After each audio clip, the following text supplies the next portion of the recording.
Paimon's appetite for the whole day. If we could replace that mean old foreman with Siegeween, then productivity in the production zone would skyrocket, don't you think?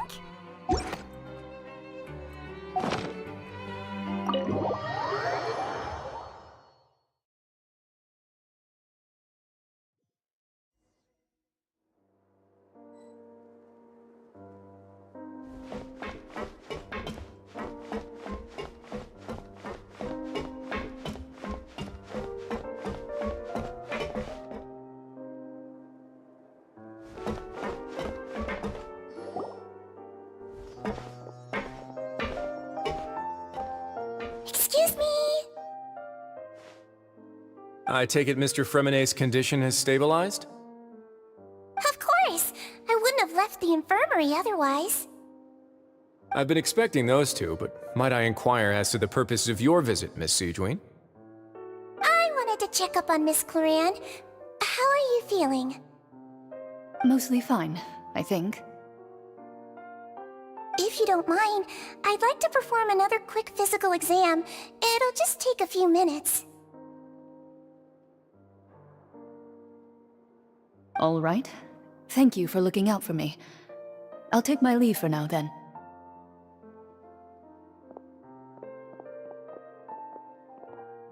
Well, want to explain yourself, Risley? Of course, but I'm not partial to the word choice of explain. How about enlighten? Where should I begin?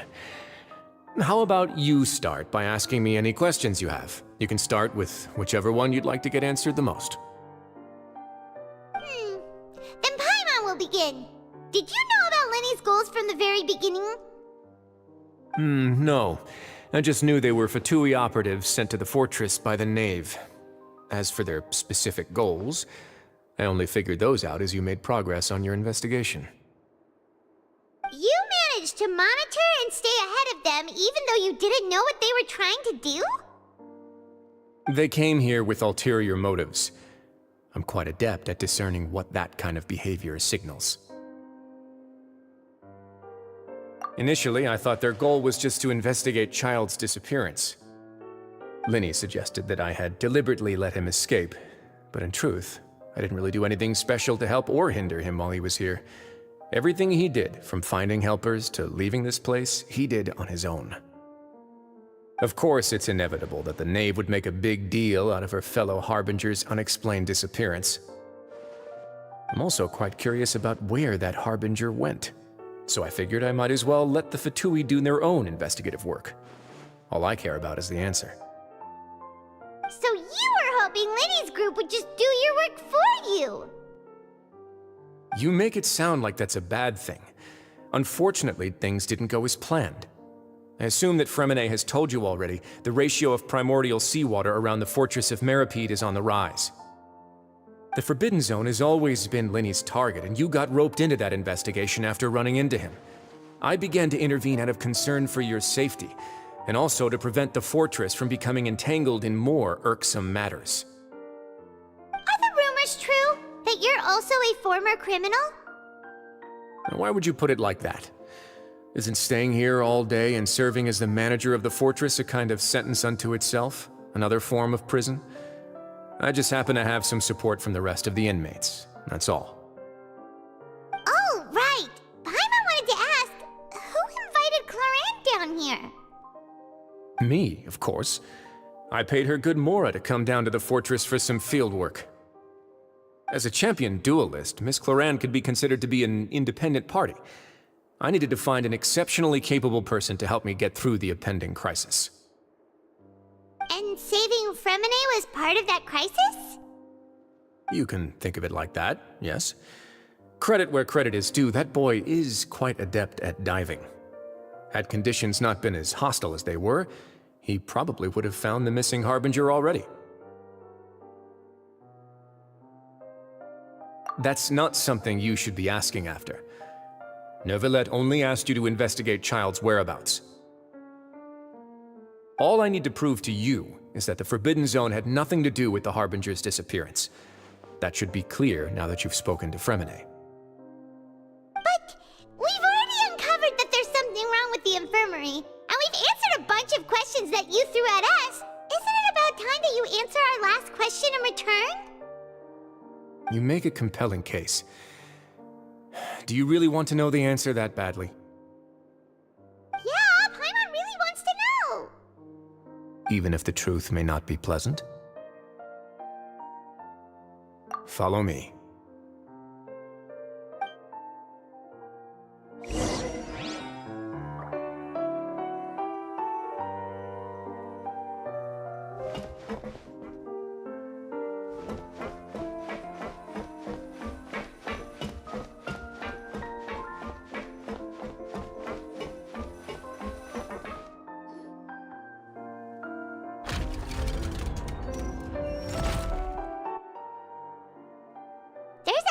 Door here? And a whole basement behind it? Huh. You're pretty good at hiding stuff, Risley. It seems you've forgotten just what kind of place the Fortress of Meripede is.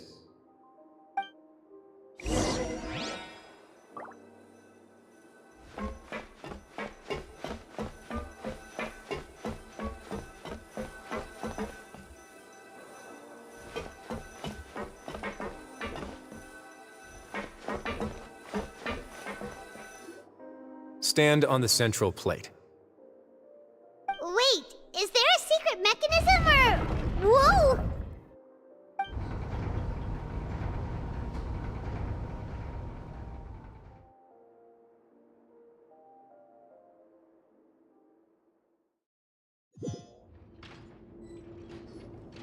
So, this is the Forbidden Zone?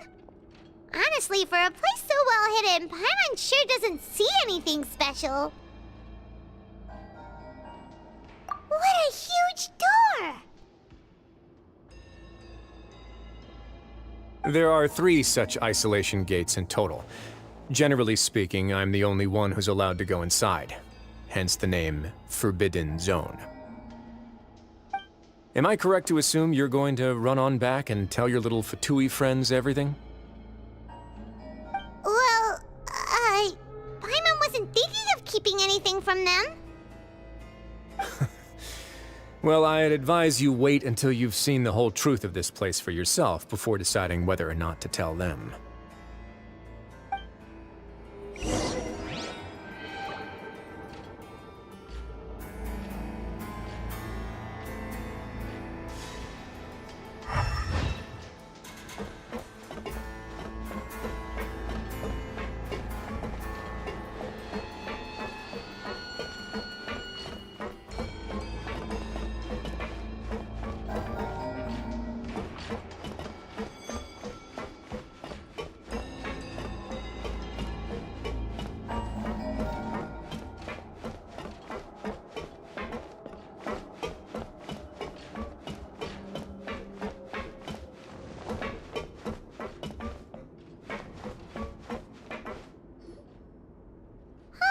So there's a switch on the side! Stand back.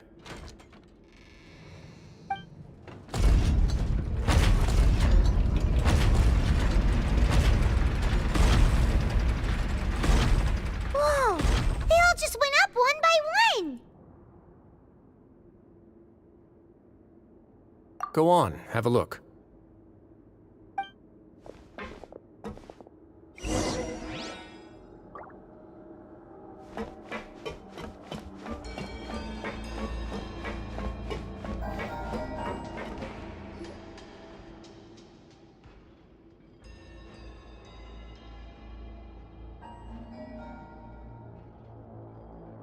I've been interested in what lies beyond that gate ever since I assumed leadership of the Fortress of Meripede.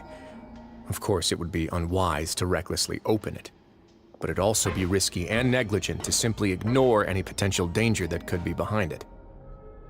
The readings on that dashboard have not budged since the day when I first laid eyes on this place. But over the past year, the needle has crept upwards from its original position, likely because some parameter it's been tracking has changed, if only infinitesimally. Normally I would have ignored it, but I happened to have some free time when I noticed it, so I investigated. Any guesses what the reading could be tracking?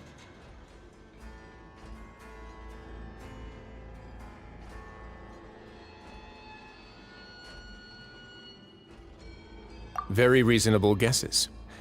I've considered both of those as well. Unfortunately, our dashboard is tracking something less ordinary. The temperature should vary with weather and climate changes, so for something that rarely shifts, the water pressure is more likely. We ran a few tests to increase the pressure from the outside, but the readings didn't change at all. Later on, a few more possibilities occurred to me, such as a potential connection with the primordial sea. I began to make a few preparations based on that hypothesis. Over the past few days, the needle has moved again.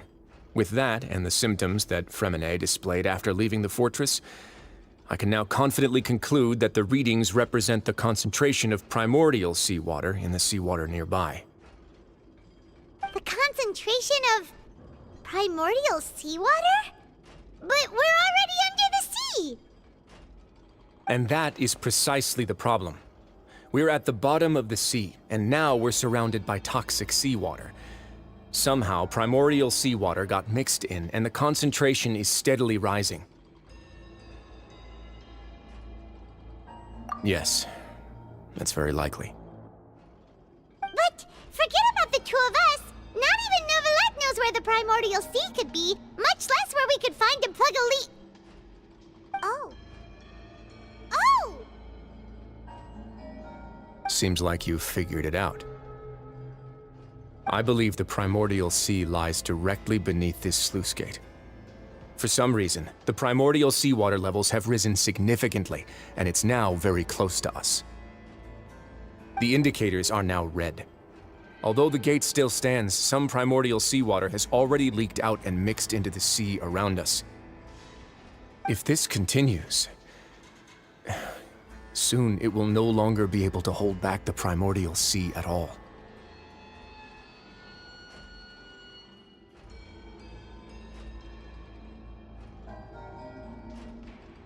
Yeah, you know what the legends say. If this place falls, then everyone in Fontaine will be turned into puddles in the span of a night. But that's just too weird! Why would the Fortress of Meripede be built right above a sluice gate for the primordial sea? Who built this place anyway? Your expression tells me you think this might be part of a vast, complicated conspiracy. To be honest, you might find the actual answer may be exceedingly boring. It's just that the secret of the Forbidden Zone had been long forgotten by the nation before I rediscovered it with my research. There's no single founder of the Fortress of Meripede in any traditional sense. What we know about its history has been left to us by the people who used to live here. When the previous Hydro Archon Egeria ruled the land, all convicted criminals from Fontaine were exiled. The people drove the criminals away like a wolf pack chasing away the banished. The criminals received no sympathy of any kind from the people. They were exiled to the desolate seaside, where they experienced only pain, struggle, and the bone-chilling cold. Some of them began to repent, and prayed to the Hydro Archon, asking if there was still anything they could do. The Hydro Archon took pity on them, and said, "You may go guard my secret, deep underneath the waves." And so, leaning on the power of the Hydro Archon, they gathered underneath the sea and began to build a fortress. They became a community down there in the deeps, and over the years helped it to grow. As the number of exiles increased, more and more people joined the community. When the first group of exiles died, they left the yet unfinished fortress to their successors. The Hydro Archon continued to lend her support, allowing the fortress and what it stood for to continue growing ever larger. Before long, this dark underwater fortress became the sinner's only home. And with that, the people here stopped referring to the fortress as a prison. They saw themselves as repenting sinners who would regain their freedom once they had sufficiently redeemed themselves. But as time went on, people also realized that the fortress was a lonely place. Once they had gotten used to life here, they could no longer feel comfortable living in the overworld. Once they had finished serving their sentences, some people left and some others chose to stay. They'd find some idle position and let their withered souls fade away with the ancient secrets of the past. After many, many centuries, few people still remember the reason for the fortress's founding. Now they just see it as an integral pillar of Fontanian society, as the place where criminals deserve to be sent. Now and again, researchers manage to break one law or another and live out their days in the fortress. I learned all this from an elderly historian. Everyone else just thought he'd made it all up. But now you know every part of that history is true. Indeed. It's just as the prophecy says. If this gate fails, then everyone will be dissolved into the sea. To be frank, not really. But sadly, that hasn't stopped this prophecy from proving all too accurate. Prophecies are troublesome things. Just hearing one will create the first wave of panic. Seeing signs of it will bring about the second, and actually witnessing it in real time, the third.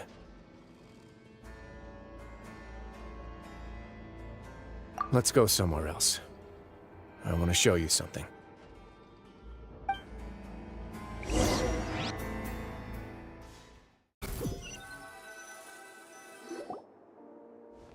This is it. Your Grace, perfect timing. The results from our last round of experiments have... Wait, Jurier, he's not alone! Huh? Lorvine and Jurier? No need to panic, you two. I've already told them about our plan. What? After you warned us not to tell a single soul about any of this? I'm skeptical as well. Are you sure they are trustworthy? The results speak for themselves, don't they? These two may already know more than you could ever imagine. All right then, if Your Grace insists. They seem harmless enough, so I'll trust them for now. Well, how about some reintroductions? This is Jurier, one of the highest-ranked researchers from the Fontaine Research Institute. He used to work under Edwin. I trust that you've heard of Edwin? Good. Saves me a bit of time explaining. Edwin's main areas of research were archaeum and gravimeters. As his assistant, Jurier is quite familiar with them as well. I hired him to be my technical consultant. You want to blow up the fortress of Meripede? What a lovely idea. I'm already imagining it in my head. Gotta admit, I'm tempted as well. Guys, focus! Focus! That taskmaster over there is Miss Lorvine, and is also one of my technical consultants. While Jurier used to be Edwin's assistant, she used to be Jurier's assistant. Ooh, are they together? See, everyone keeps asking this question. Are you too sure you're not a couple and just using your work as a convenient cover? Your Grace, I am not in a relationship with this man! If I dated her, I'd officially be madder than Edwin. Jeez, forget I said anything then. Follow me. Whoa, there's another door that goes right up. Your constant amazement makes it seem like the fortress can do anything.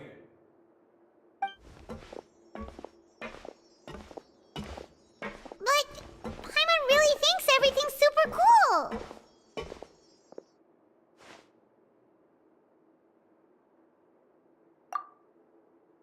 Well, let's spice it up a bit. And here you go.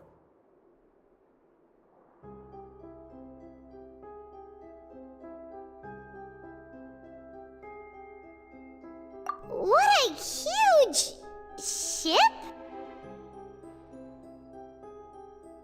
This is also a production zone that Paimon's never seen before. What's going on? How much do you know about Fontanian history? Not much at all. Well, then maybe you haven't heard the story of ancient Lemuria. To give you a quick rundown, Fontaine used to be ruled by the Lemurian dynasty. According to legend, the Lemurian king Remus came to this land after being inspired by divine revelation and found the seer Sibila, who had taken on the form of a golden bee. Taking the golden bee with him and riding on a huge ship, the Fortuna, he created his nation above the surging waves. He called his nation Lemuria, and used the Fortuna to incessantly search for new tribes and islands, calling on them to join his empire. There's a ship in this story too? Where there's water, there'll be ships. People believe that hope can always be found at the end of a voyage. Do you believe that too? To a point, I think. As you've already seen, I have a whole factory's worth of labor, materials, and technology at my disposal. Certainly can't hurt to give it a try. So the moment I began to speculate that the Primordial Sea might lie underneath the gate, I also began this project.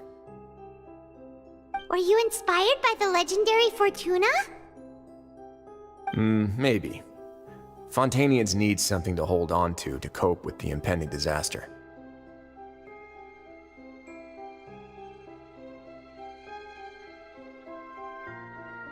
Were the workers to find out the truth behind this ship, riots would destroy the fortress faster than any catastrophe. As the fortress's administrator, I'd never make such a reckless call. All right, that's enough talking for now. I'll need another 3 cups of tea to soothe my throat. Do you have any other questions? Seems like you're good. Come on, I'll take you back.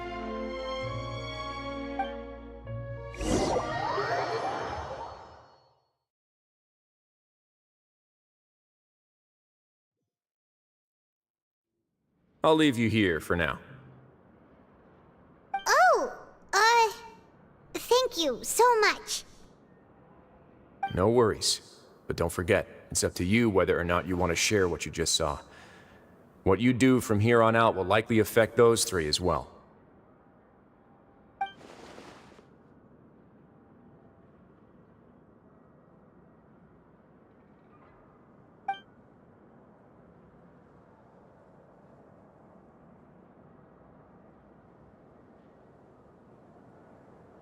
Yeah, we'll put a lot of thought into it for sure. Great. I look forward to what happens next.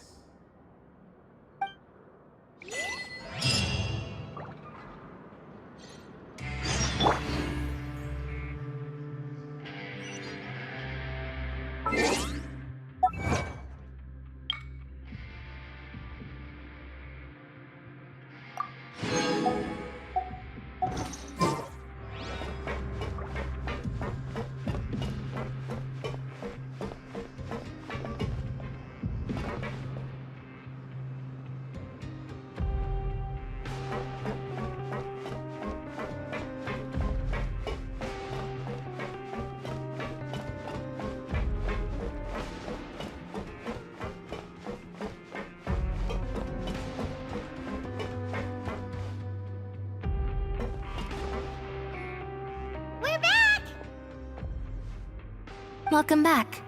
Do you want a cup of tea? How can you be so much like Wriothesley, always drinking tea? Huh. Actually, now that you mention it, I just remembered something now. While I was sedated, I could still barely hear 2 people talking next to me. They were discussing everything, from the leaves to the water and even the teacups themselves. Must have been Wriothesley and Seishween.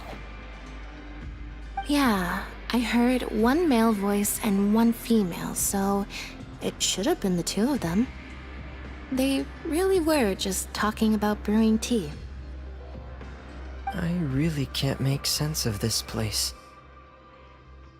So, Traveler, Paimon, were you able to learn anything from Wriothesley?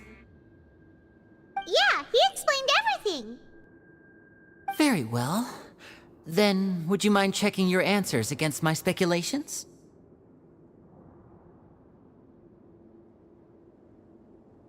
Yeah, I took the time to rest, so I'm feeling a lot more relaxed now. Nobody else is around, and Miss Seishween is also busy with something or other, so let's just talk here. All right, then I'll posit my theories. I asked myself 3 questions. Firstly, why was Fremine affected by the primordial seawater? It was because he dove into the sea. My theory is, the long-lost primordial sea is probably very close to the fortress of Mirapede. He's good! He got that right on the first try! That's our Lenny. Secondly, Wriothesley's attitude changed dramatically during the course of our stay here.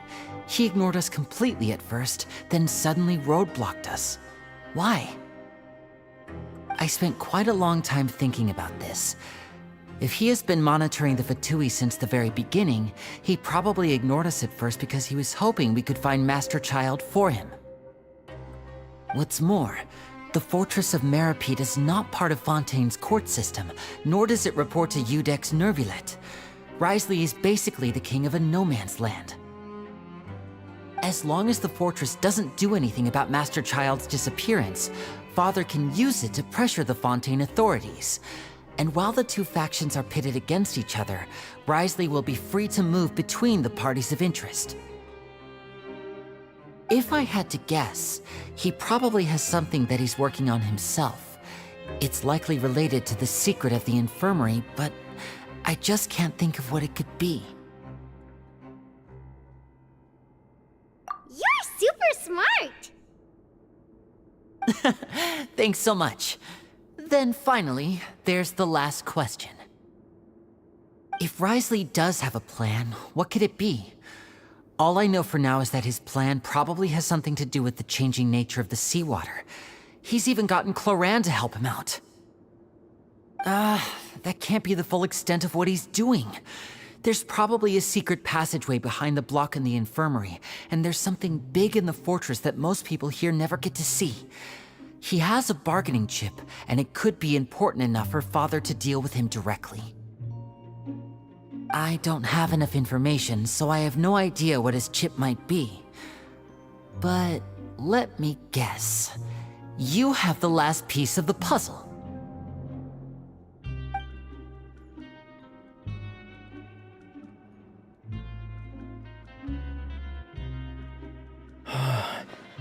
I can't believe it.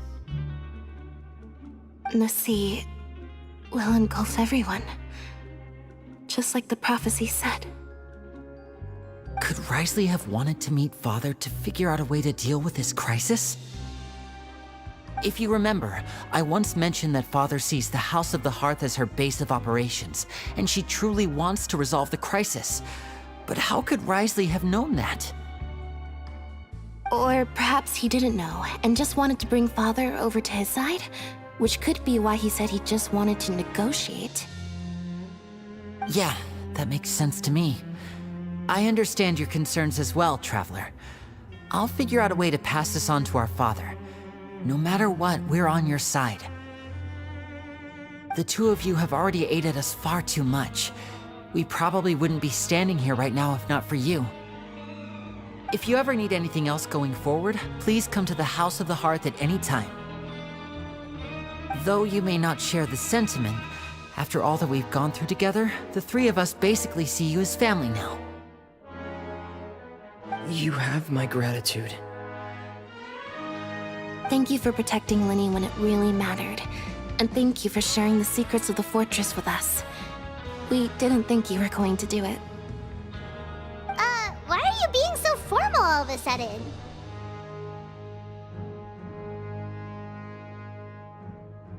Given your strength, you might not need our help at all. But if you are ever in danger, we will try our best to protect you. Aw, the sound of that makes Paimon feel all warm and safe inside.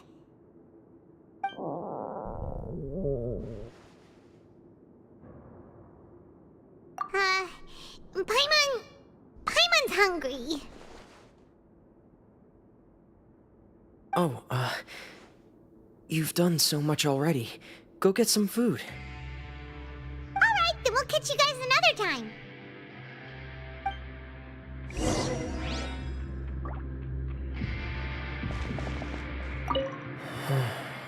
I feel like I should try to become someone more capable of helping. You're incredibly helpful. Lenny thinks so too. Yeah, you two are always telling me not to push myself, but aren't you just like that as well?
dinner. Welfare meals now being served in the coupon cafeteria. Come on, let's go pick up ours as well! Traveler and Paimon! Over here! Are you here for dinner too, Miss Sijwin? Mm-hmm. And I'm taking the opportunity to prepare Miss Cloran's dinner as well. Huh. You're right! She's actually sitting in the fortress cafeteria! What would you like to eat? Yep, you can. I've already talked to our chef, Mr. Wolsey. It's all on me today, so you can get whatever you'd like.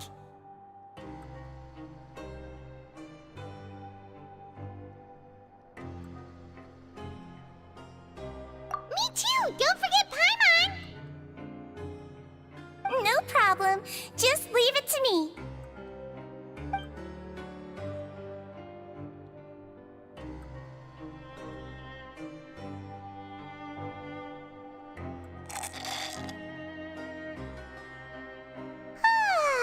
So delicious. Paimon's so happy. Paimon wants to feast like this every day.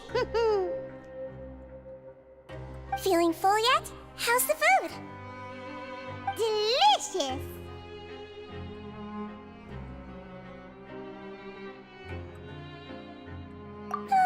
I'm so glad to see you all so happy.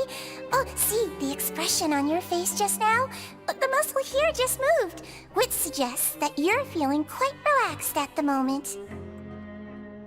Sijwin, do you do this to help your patients or to better understand human beings? A bit of both, I suppose. I'm a Melazine, which means I'm very different from human beings. I must know what you're thinking if I want to take good care of you. You're really good at taking care of people. Even though you're so short, you still talk and act like an older sister. Really? You're reminded of an older sister? That's great to hear. Oh, and what did you mean back in Risley's office? When you said that you were protecting Linny and his siblings as well? Oh, that. I just asked His Grace to look out for those children, especially that diver boy. I was getting a bit worried after hearing that something was wrong with the water. Thankfully, Cloran is very strong and managed to save him in the nick of time. His Grace also sealed the pipes after Cloran left, to make sure that Linny wouldn't impulsively chase after his brother. Although the path was blocked, we still stationed some guards there to stop anyone from approaching. They were instructed to only open the door once Miss Cloran had returned. Oh, and I was keeping an eye on Mr. Linny as well. We had to press him, but we couldn't allow him to be in any real danger. You were all super considerate and really thought everything through. It's just what we do down here at the fortress. At least this has been His Grace's style for as long as he's been the leader. Oh, I really wish Monsieur Nervula would come down here more often too. I feel like he'd like it here, with all the darkness and chaos.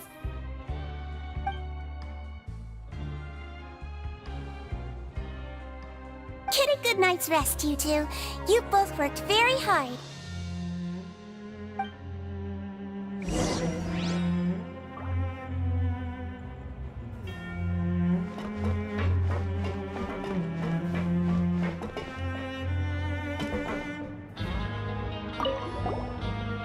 Cloran! Ah, it's you two. How's dinner? It's all right. Miss Sijwin really put in a lot of effort. So we heard that Risley invited you to come down to help, and you saved Fremine too! You sure work super fast! Oh, it was child's play. Still, Paimon didn't know even champion duelists could take on side jobs. Oh, and why aren't you eating with Sijwin and the Duke? Won't you get bored eating by yourself?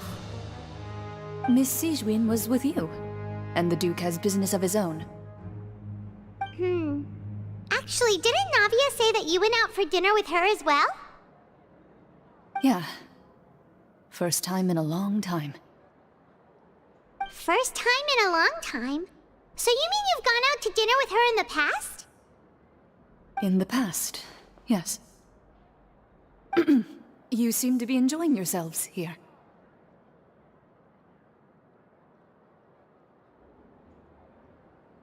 Things will be getting messy at the fortress soon. Don't run around unnecessarily.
much has happened. Paimon just feels absolutely exhausted now that she's finally relaxed. Paimon's super sleepy. Are you sleepy too?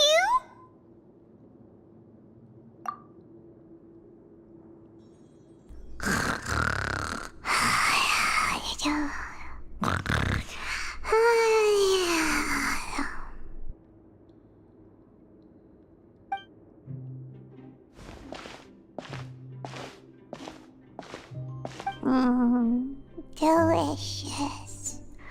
Paimon wants seconds for free.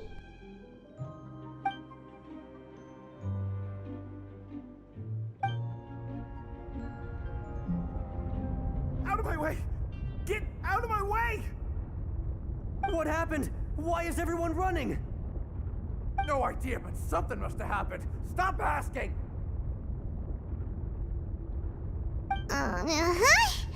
Who's yelling? Paimon still wants to sleep.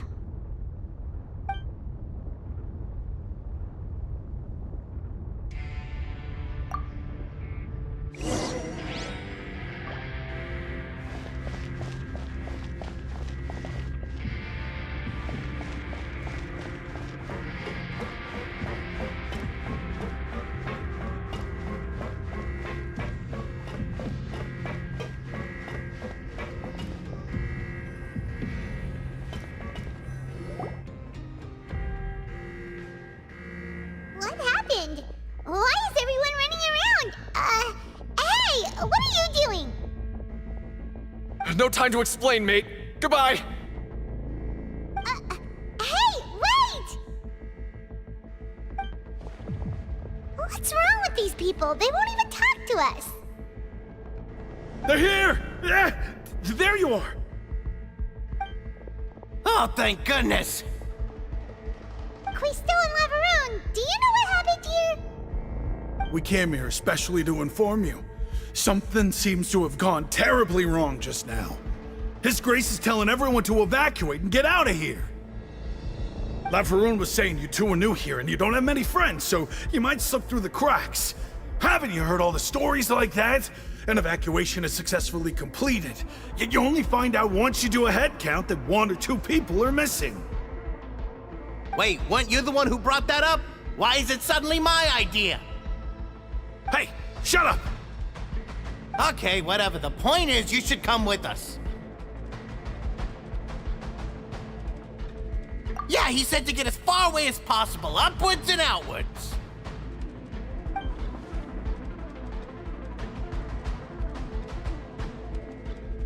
Oh no, it can't be that thing! Whoa, wait, what? What? Hey, where are you going?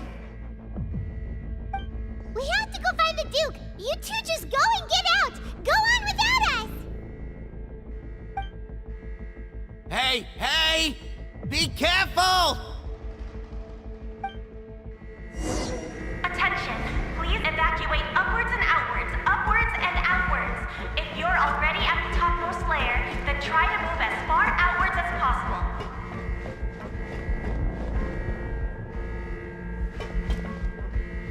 Attention, please evacuate upwards and outwards, upwards and outwards. If you're already at the topmost layer, then try to move as far outwards as possible.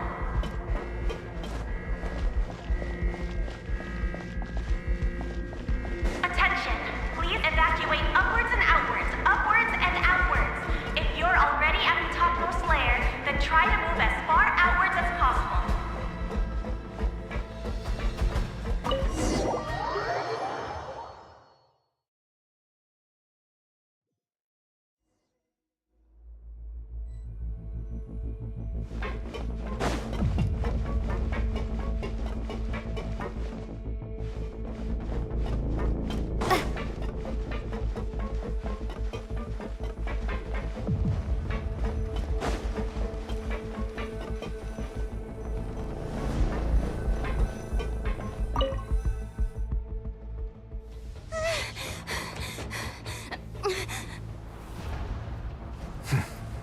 They're here.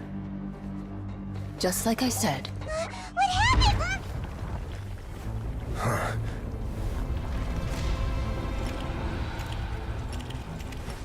You're just in time. But be ready to run.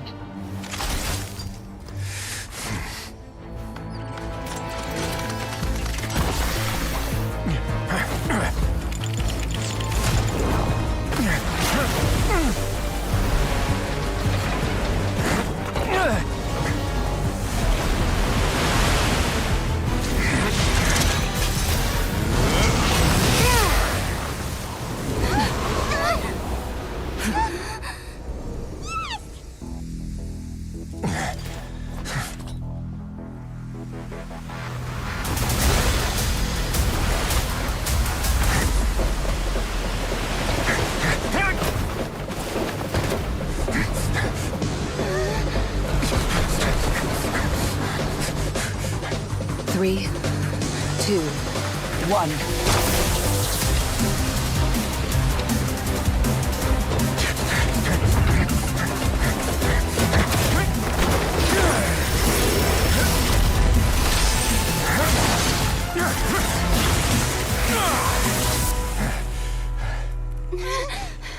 This won't hold it for long. Find Neuvillette. Tell him the defenses are about to collapse. Then what will happen to you? Until he arrives, we're the last line of defense.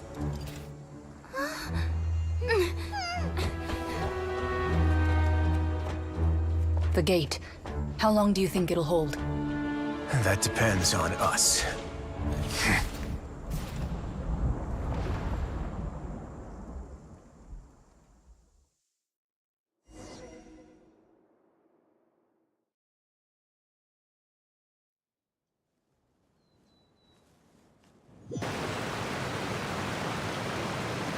Neuvillette, why are you here? Traveler, I need you to head to the Opera House immediately. Farina will soon be meeting with the knave there. You must protect Farina, and make sure she doesn't spend too much time alone with her. Will do. You have my sincerest gratitude.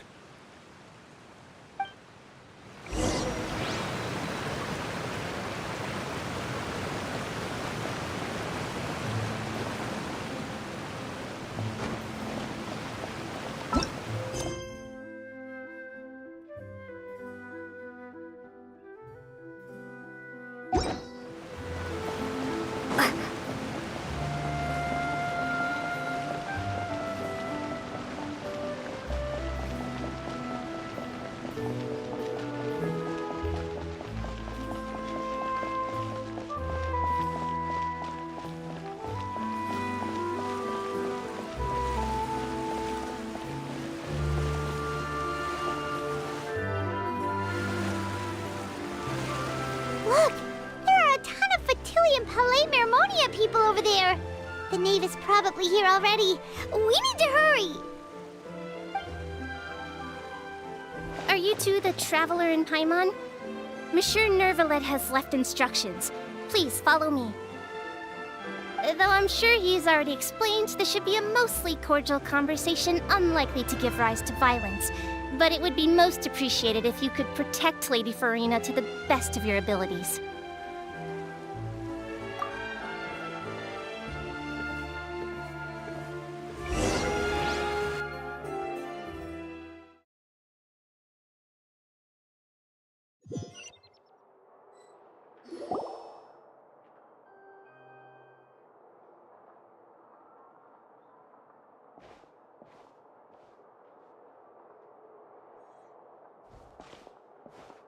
Oh, so you two are the honored guests Miss Farina mentioned. Of course, of course! How could they not attend a meeting such as this? I must always have 2 or more guests at my dessert table. Otherwise, the occasion would be too lonely and unbecoming of my station. It is my pleasure to make your acquaintance, Traveler. I have heard much of your accomplishments. I am the Knave, one of the 11 Fatui Harbingers.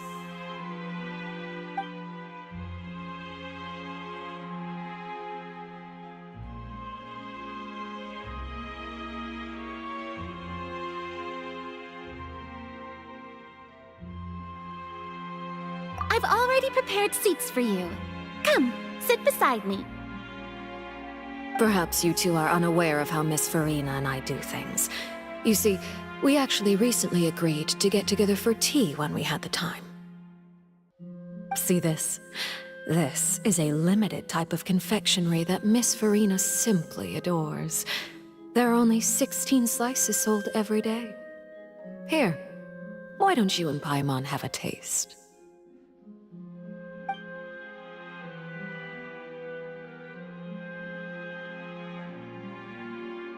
Traveler, what do you think of this cake?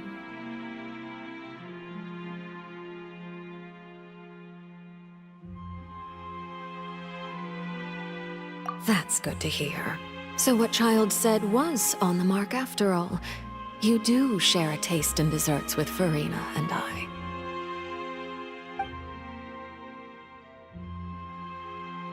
I wonder how he's doing nowadays. You must have heard, right? He's suddenly gone missing. I'm really worried about his safety, you know. Here's to hoping that he's an excellent swimmer. Since we're talking about him, I feel like I should add something. His martial prowess really looked certainly pretty impressive, yeah.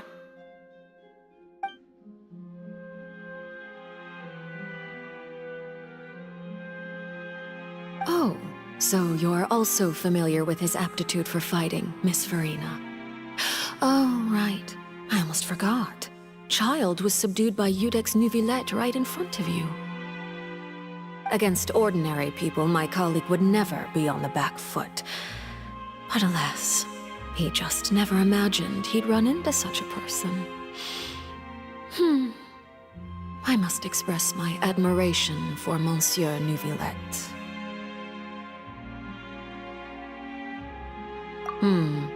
Coming from you, that's not surprising at all. But I thought you would be happier to hear the news. Of course, but it's still a bit of a shame. You see, I would have been far happier had I received this news somewhat earlier. As you well know, a long time has passed since Child disappeared.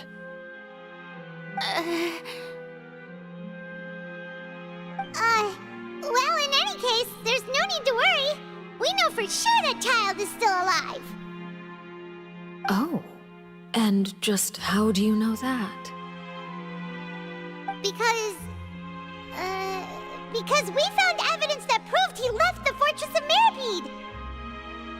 And where did he go after leaving the fortress? Well...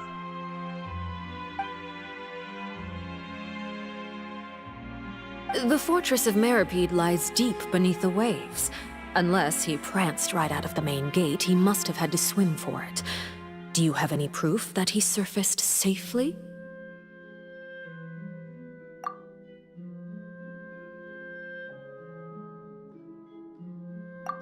That is good news at least. His sister Tonya sent a letter to Fontaine not too long ago. Since he was unfortunately unavailable, I picked it up on his behalf. Do you have any idea how he usually writes back to his family? Dear Tonya, your letter made me feel like we were still enjoying our time in Snezhnaya together. I'm currently admiring the scenery on the streets in front of the Opera House. Is it something like that?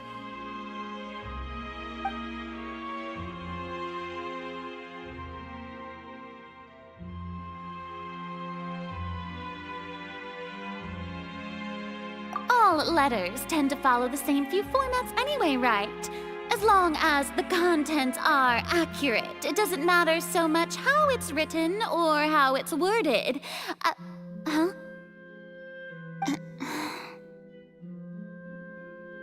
Hold on. The water in the teacup is shaking.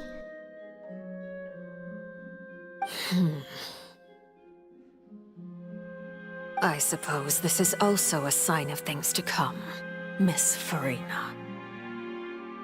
Huh? I don't quite understand what you're trying to say. Have we entered into the next stage of the prophecy?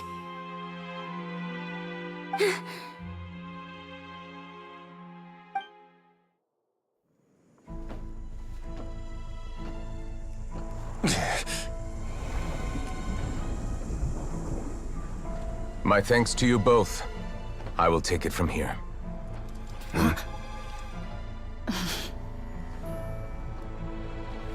Sure you don't need a hand? Quite sure. Wow.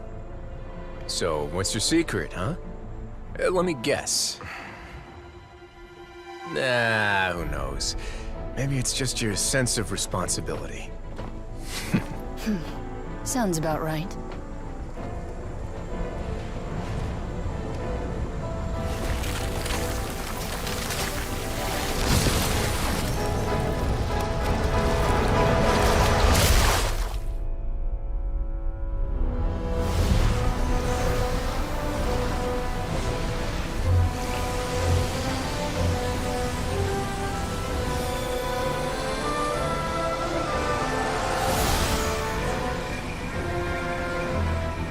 Day may come when the prophecy is fulfilled, and the waters burst forth.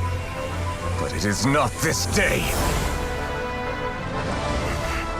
This ancient power could easily obliterate an entire race.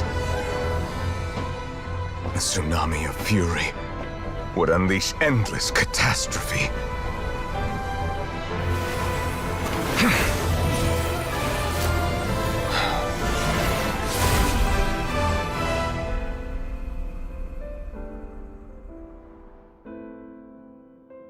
This sentence is too severe. Forgive me for overruling it.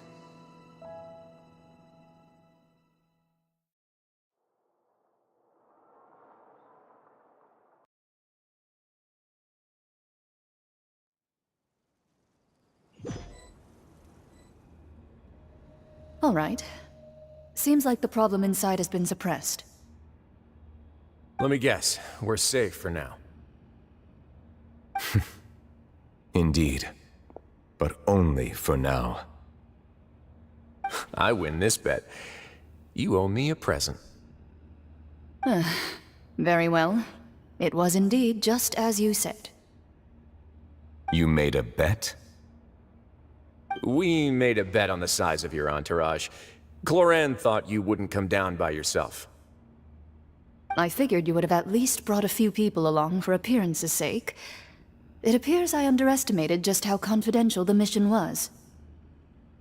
Shouldn't you have gotten used to confidential missions by now? That's just how the courts operate. So what gift must the loser give? Tea? He already has tons of tea in his office. I'm thinking about a set of legal codices. That wouldn't happen to be a dig at my lack of legal awareness, would it? Well, I'm sure His Grace doesn't consider the fortress to be outside the law. I was under the impression the residents of a place like this would be uninterested in the legal codices. That was obviously a joke. Anyway, you've still got some unfinished business to attend to in the overworld, correct? No need to stay here if you have a pressing matter. We all know you can't leave Palais Mermonia for long. Thank you. I hope everything went smoothly with the Fatui Harbinger.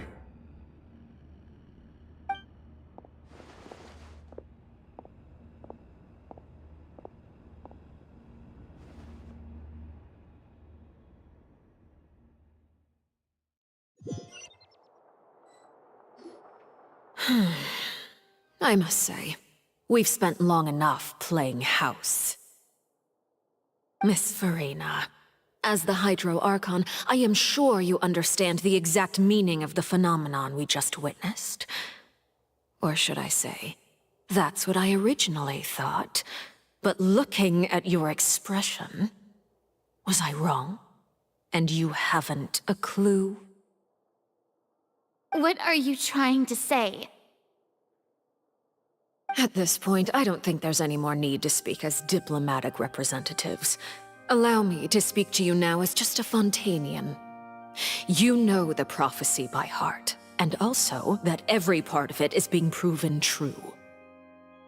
Yet, here you are relaxing, drinking tea, and eating desserts as if it's all nothing more than a few stray bugs in your garden. Do you really think that's acceptable? The prophecy's hanging above our necks like a guillotine. Every faction is looking for a way to either avert the disaster or save their own. Even the orphans of the House of the Hearth have devoted everything to saving their homeland. But you? It beggars belief just how nonchalant and carefree you have been. From the very beginning, you, the god Focalor, you have utterly failed to take action. You're wrong. I've never ignored the prophecy, nor have I just been passing the time in self-indulgence. Retract your accusation and stop doubting the wisdom of the gods with such absurd conjectures! I am not alone in my doubts, you know. All the children of Fontaine may be harboring the exact same thoughts right now. Oh, great Hydro Archon. How are you going to save them? Save us? How are the people you've sworn to protect supposed to survive in a land that will soon disappear beneath the waves? I have my ways, and I've been working on them for all this time. Even if you look down upon me, you have no right to judge me! Fontaine will be saved. Even if I still cannot see the true future right now, as long as I continue on as I am, I will be able to hold my head up high!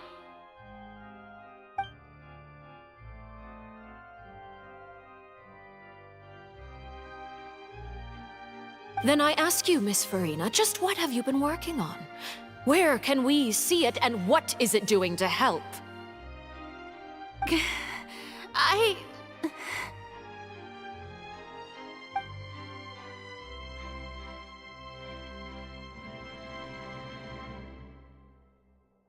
My machinations are just like the prophecy itself. They will only reveal themselves at the fated time. It is just that beings like yourselves are unable to perceive them as of yet. I see. As a god, the proof of your labor always lies beyond prying mortal eyes. Allow me to be so bold as to ask another way. Would it be possible for you to tell us the parts of your plan that are not confidential?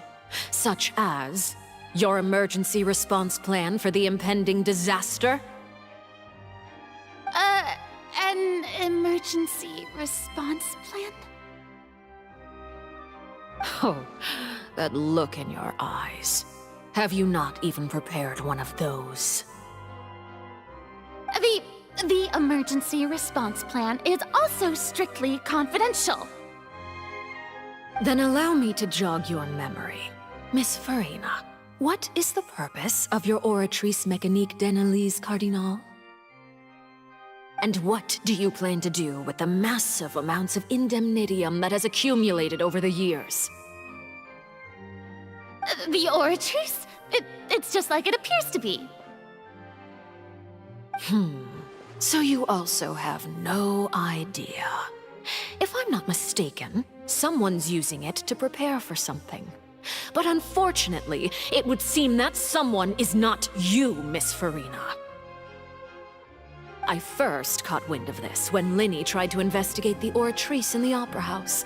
You see, even just getting close to the core contaminated him with an extremely large amount of indemnitium. But even if that had nothing to do with you, then what could you possibly be working on, oh great Hydro Archon? Oh, right.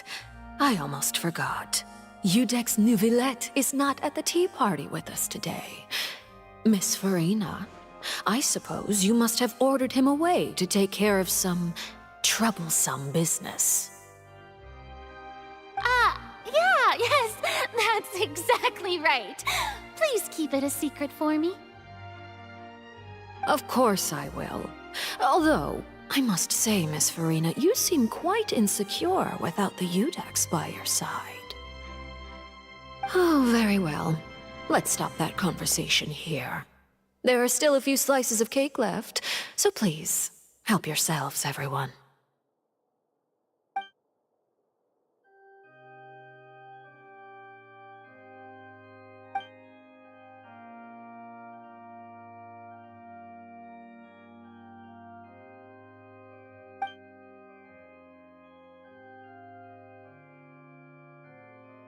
Traveler, I heard that you were recently commissioned to handle a few matters on behalf of the Udex. Why don't you take an extra slice of cake? Those who work hard deserve gratitude and praise. You too, Paimon. Thank you. Paimon will take you up on that offer.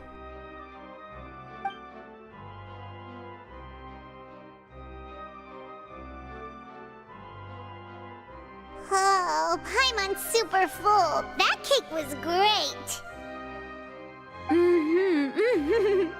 If it's on my tea table, it must be of the highest quality. Yes, and we must thank the knave for bringing these over as well. You're welcome. I'm sure the cake also felt greatly honored to be featured at Miss Farina's table. And I was merely catering to Miss Farina's tastes, seeking a chance to chat over tea. It is getting late. Why don't we call it a day? There are still a few matters that I need to take care of, so I must take my leave now. Very well. We'll end it here. Mind seeing me off, Traveler? We could use the opportunity to discuss Child before I must be on my way. Paimon's coming too!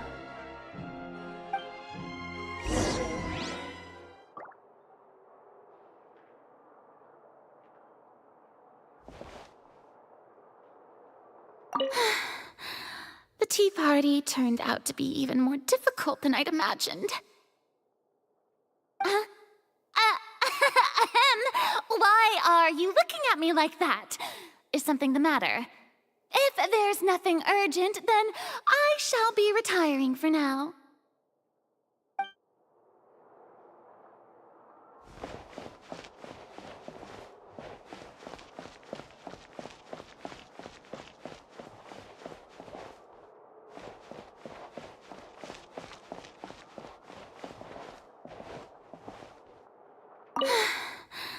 The tea party turned out to be even more difficult than I'd imagined.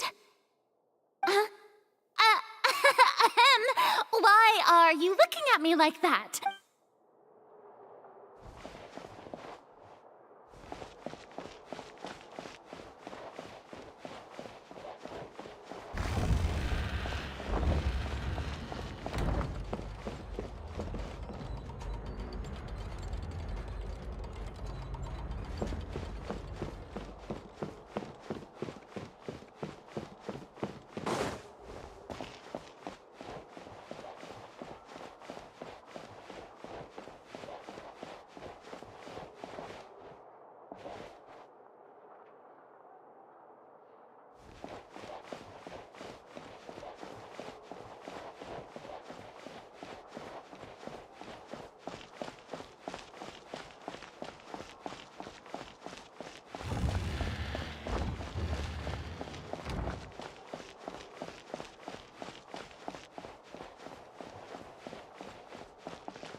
I'm glad that you were willing to come with me. Of course, Child was just an excuse. I have no interest in your dealings with him. That's what Paimon thought! You lent your aid to the children of the House of the Hearth. As their father, I would like to express my gratitude.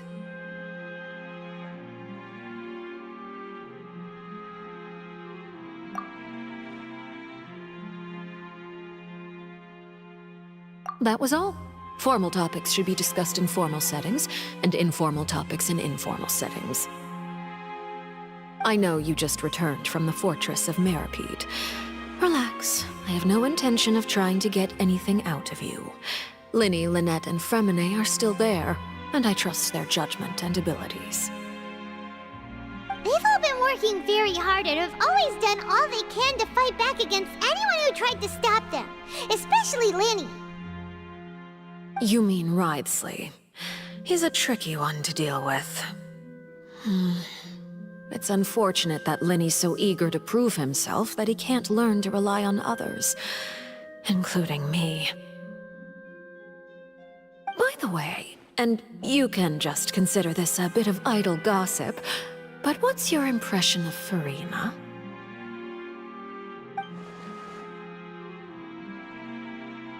You are outside of our disputes, and the freest person in all of Fontaine, able to move around most easily. Allow me to share my perspective with you. And that's everything that happened during the trial. Master Child was declared guilty and immediately transported to the Fortress of Meripede. Didn't he say he was coming here on vacation? Does he not feel an ounce of shame for all the trouble he has caused?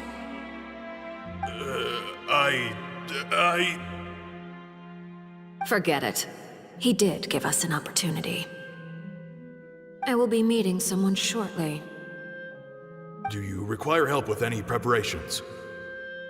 No need. I will take care of it myself. I need to meet with Furina, the Hydro Archon. She is at the heart of Fontaine. But what's fascinating about her is that she often seems more like a celebrity than a working Archon. Oh? Come over here, you little critter, you!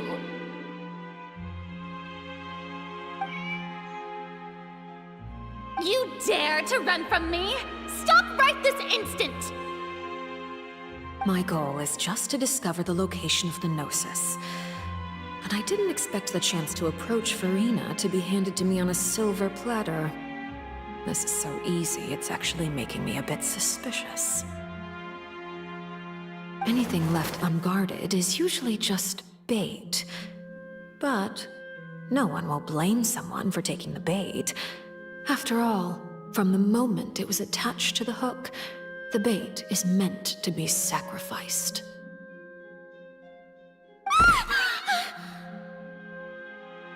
It's just as I guessed in the second before I struck. The hydronosis is not currently held by the Archon. In fact, this Archon doesn't seem like a god at all. And I sense that she's under some kind of curse. Who are you? And what are you trying to do? Please don't kill me. I'm begging you, please. The fear in her pupils is genuine, so perhaps she's not bait after all. Either way, targeting her has lost all meaning.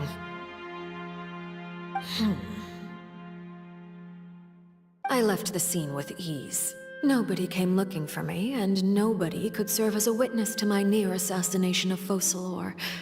I suspect even Farina dares not mention this incident to anyone. Not long after, my informants confirmed what I had guessed.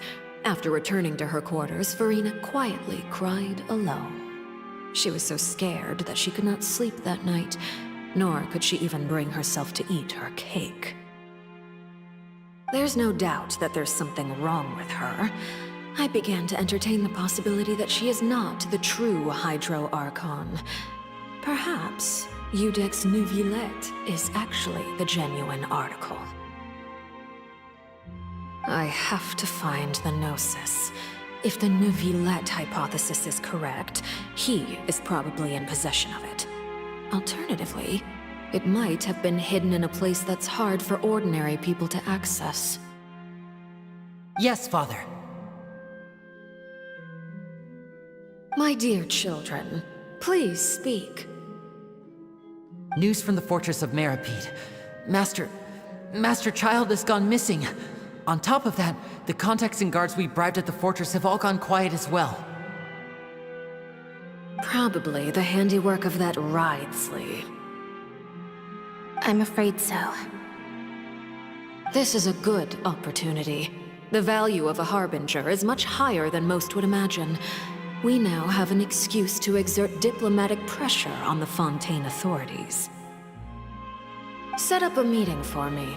I would like to meet the Hydro Archon and Iudex Neuvillette. Oh, and I have an additional mission for you three. Yes, Father.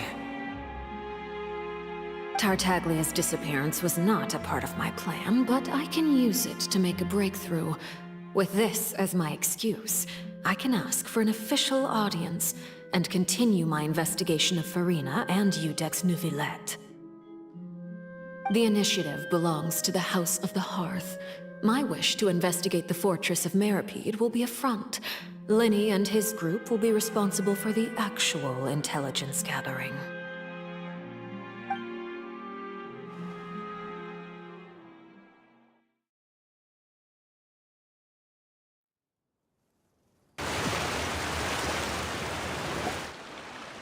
You should know the rest. Linny's group is quite close to you, so they wouldn't have hidden anything from you. You attacked the Hydro Archon? It wouldn't mean anything, even if you shouted it from the rooftops. After all, even Farina herself is still pretending that nothing of that sort ever happened. Alright then. I've now had 2 chances to enjoy tea with Farina.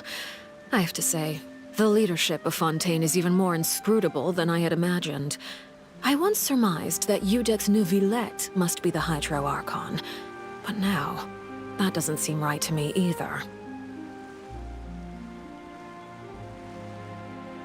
I am a servant of Her Majesty the Tsaritsa.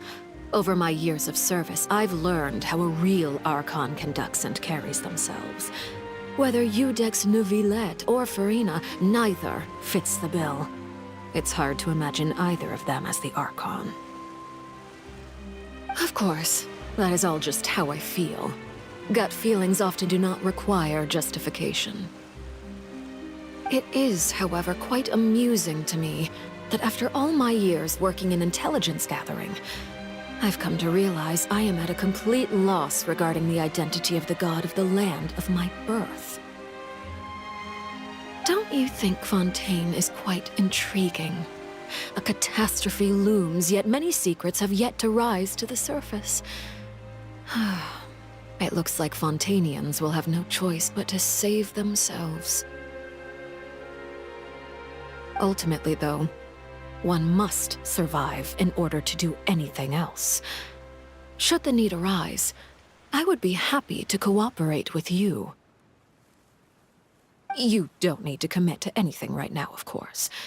I have a feeling that the situation will continue to evolve, and as your name is often connected with noble deeds, I'm sure we will work together someday. He certainly returned quickly. You must want to catch up with each other, so I'll leave you to him.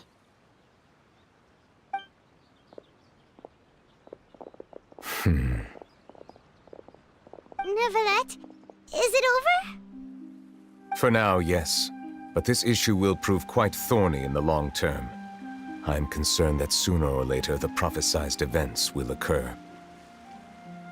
Thank you for protecting Furina.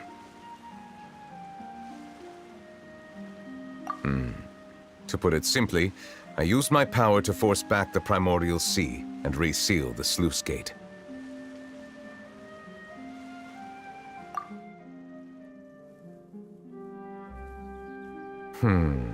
So as expected, the Knave has turned up the pressure on Furina.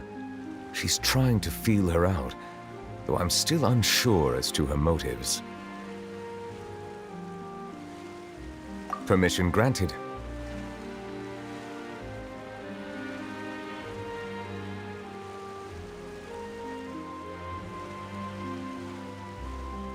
Whoa. It can't be that you're the real Hydro Archon, right? But that's just a speculation on our part, though.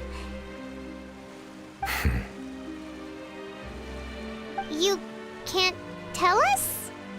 Then that's okay. We can talk about something else. We won't try to force you. You guys in Fontaine are super strange. If by the phrase, "you guys," you are referring to Furina and I, then although I'm not sure just what you are trying to imply, I must clarify that I do not share her positions on a multitude of topics.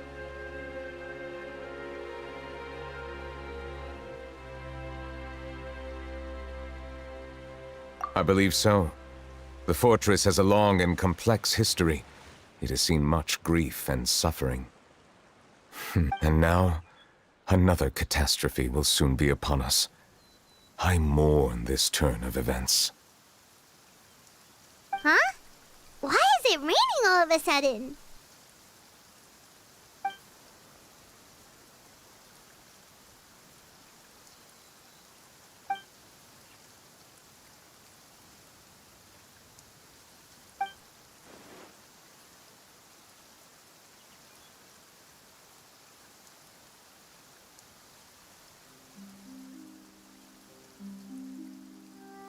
You may be closer to the truth than you think. Oh? And what are you thinking?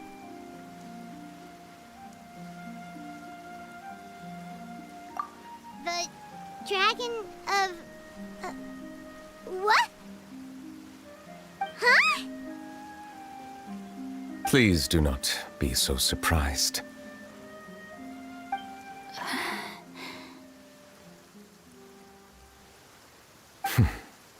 Furina?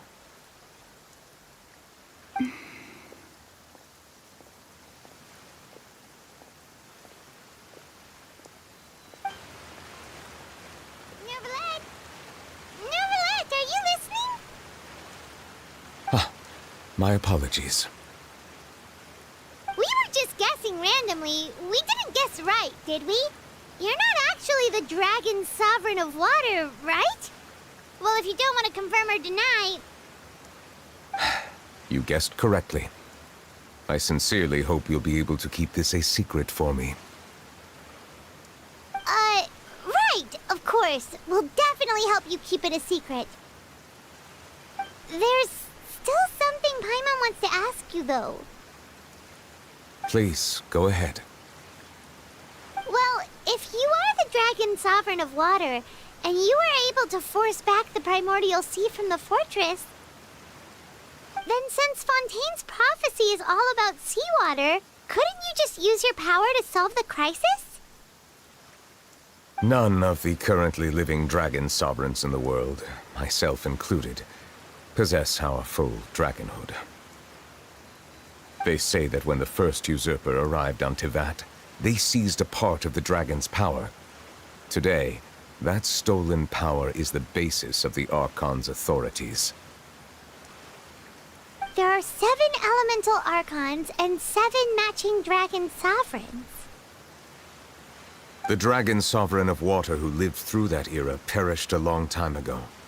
As their successor, I know far less of that part of our ancient history.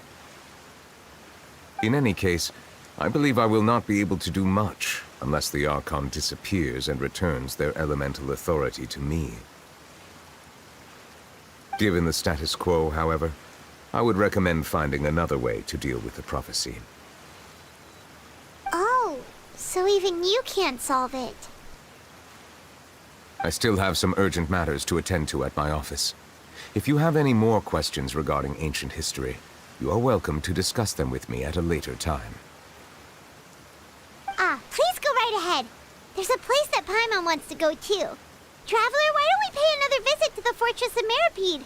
Paimon is a little worried. We'll see you another time. Take care.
Now guess, what suit will this next card be? A bare-teeth cat? Well, well, look who it is. Traveler, Paimon. Hello, everyone. Looks like you're recovering nicely, Fremine. Mm-hmm. Thanks to everyone's support. Oh, right. I managed to work up the courage to thank Miss Clorant in person. Whoa, how did she react? She told me that it was nothing. It was as if saving a life wasn't a big deal to her at all. She also told me not to worry about it. She didn't want to stress you out, that's all. She's right, and it's best not to dwell on it. Yeah.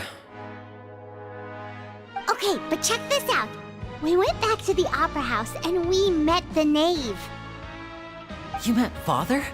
Did she say anything to you? She said a few things that were, a bit hard to understand. And also that she's looking forward to working with us in the future. Her attitude towards you is even better than what we'd imagined. That's fantastic. You should believe her. She has her own way of doing things, and she'll do everything in her power to help those she considers close, which now might also include you. Mm-hmm. Father is very capable, and also trustworthy.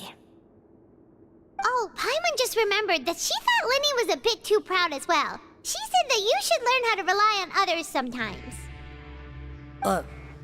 Got it. Huh. That does sound like something that Father would say. Hey! Are you going to stay here for the next few days? Looks like it, yeah. Excellent. I will host a tea party. For real?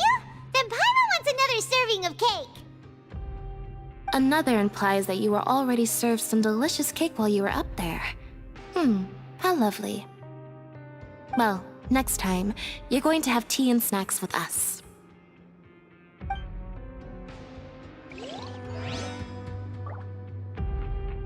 We should start preparing that tea party. Oh, that's a great idea. I'm all for it. I'll help you set it up.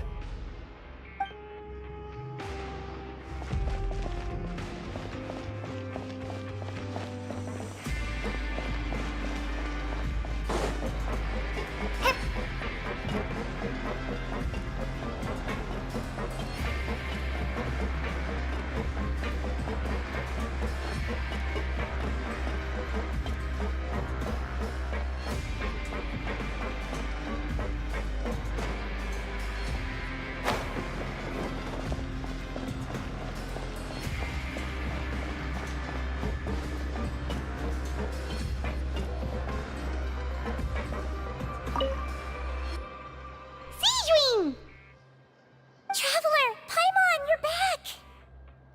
Are you still doing alright? Did either of you get hurt?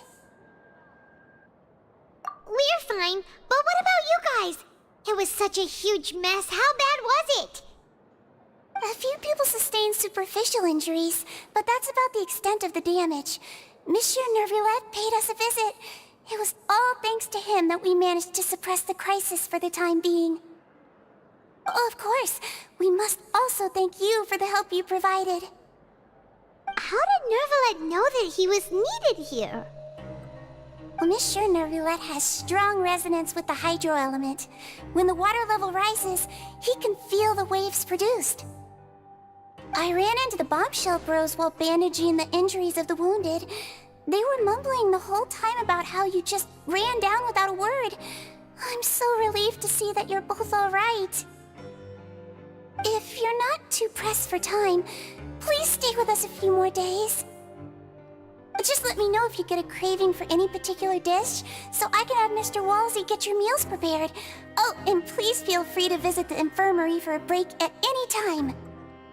I'd like to take the opportunity to spend some more time observing your facial muscles as well. Your happy smiles are quite contagious, you know. They're so memorable, and I've missed them immensely while you were gone.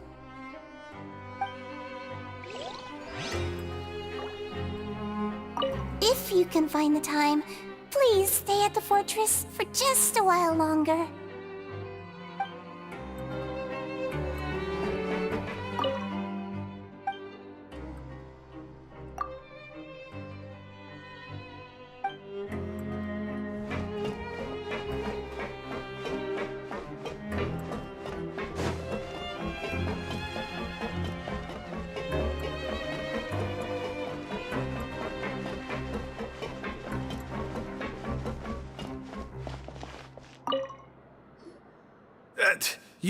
You guys are back? You guys didn't get caught and thrown back down here, right? Huh? No, not at all. Ah, and here I thought you'd managed to escape from jail during all the commotion. I'd held you up as legendary jailbreakers, but now you're telling me you just never left? We're sorry, but we just had some business to take care of. All right. There's no need to get caught up in the details. We're just relieved to see you. He was super worried about you, you know. Hey, it wasn't just me. Weren't you super worried as well? Something like that, yeah. I was also transferred to work in the kitchen a few days ago. I can still hear Quisto mumbling to the carrots. Are those two all right? Do you think they made it out alive? Whenever he'd say that, I'd tell him I'm sure they're fine. Wherever they are, they're kicking back with drinks in hand, enjoying the lovely scenery. Hey, there's nothing wrong with worrying about your prison pals. Is there? I mean, considering how they always love listening to all my gossip. These two, they sure are a lot warmer and friendlier than when Paimon first met them. Oh, well, if you say so. I'll be watching you to make sure you finish every last bite.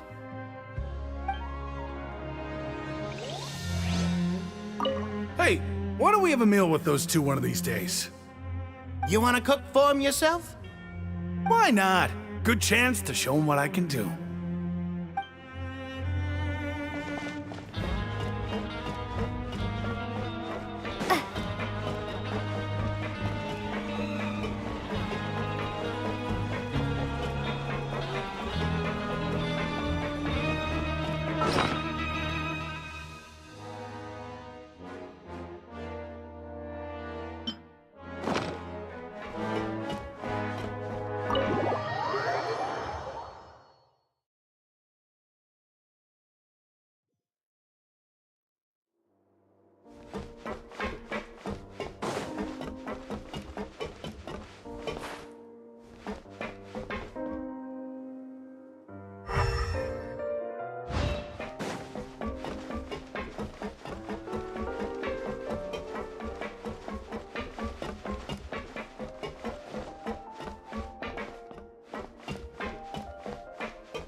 Courier, Miss Sishween told me you still haven't eaten.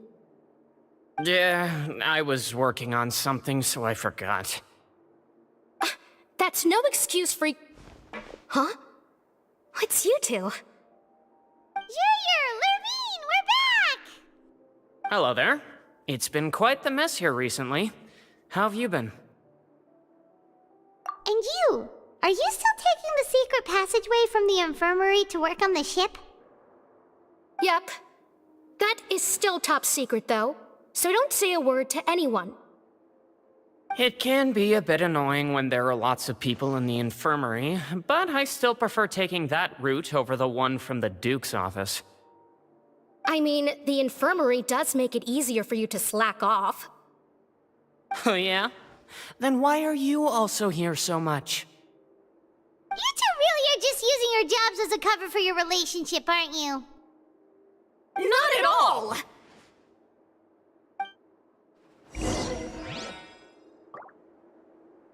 Courier, the rumors about us are literally everywhere now. Please do something about it. But it's not like I caused them by myself. All right. I'll try to do something about it when I can find the time.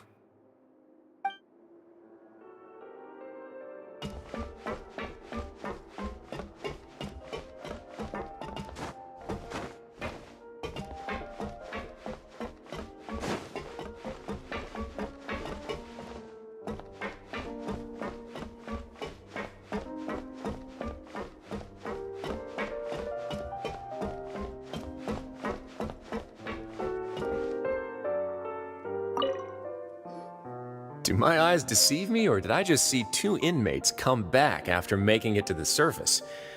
Some strange winds blowing of late. We wanted to see how the fortress is doing. Is everything still alright? We're fine, for the most part. Neuvillette came down and took care of the worst of it. If that's the case, why don't you just ask him to stay here? Oh, yeah, what a brilliant plan. Let's go convince the Eudex himself to exchange the Courts of Fontaine for a puddle of water in the middle of nowhere. He came here in a hurry and left without even stopping for a cup of tea. He did remember to take Miss Sigewinne's gift with him, though. He sure sounds super busy. Miss Clorinde has left as well. She also took her gift from Miss Sigewinne. Were the gifts milkshakes? Neuvillette got the milkshake. Clorinde received lipstick instead. Those aren't even remotely alike. Well, it's Neuvillette's own fault for making Sigewinne worried about his health by working so much. But besides that, our head nurse is still pretty fond of picking out beauty products for the ladies. Oh, and I have some gifts here for you as well. Are these from Sigewinne too? Nope, they're from yours truly. You've already wrapped up your work at the fortress, so you can return to the surface at any time. You haven't yet served your full prison term, however, so you may continue to use your cell until your term is up. For real? Then we could stay here for a really long time? You may access the cafeteria for free. Hooray! Just remember to come complete your paperwork once it's time for your release.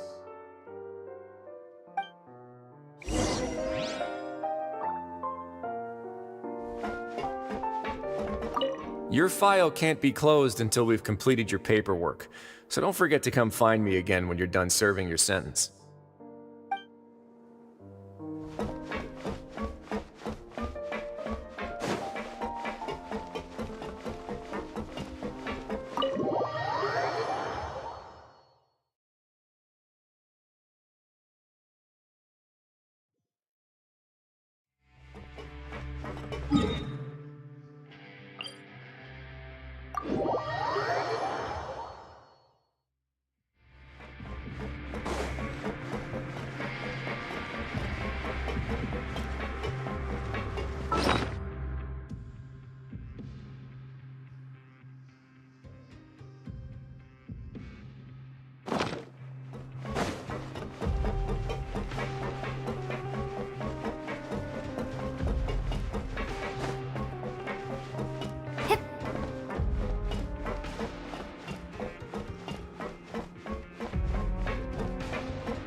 We're back in our cell again. We're no longer prisoners, though, so it really doesn't feel the same. Sure feels that way. But the truth is, we never did anything bad to begin with, so I'm not sure why we put so much pressure on ourselves.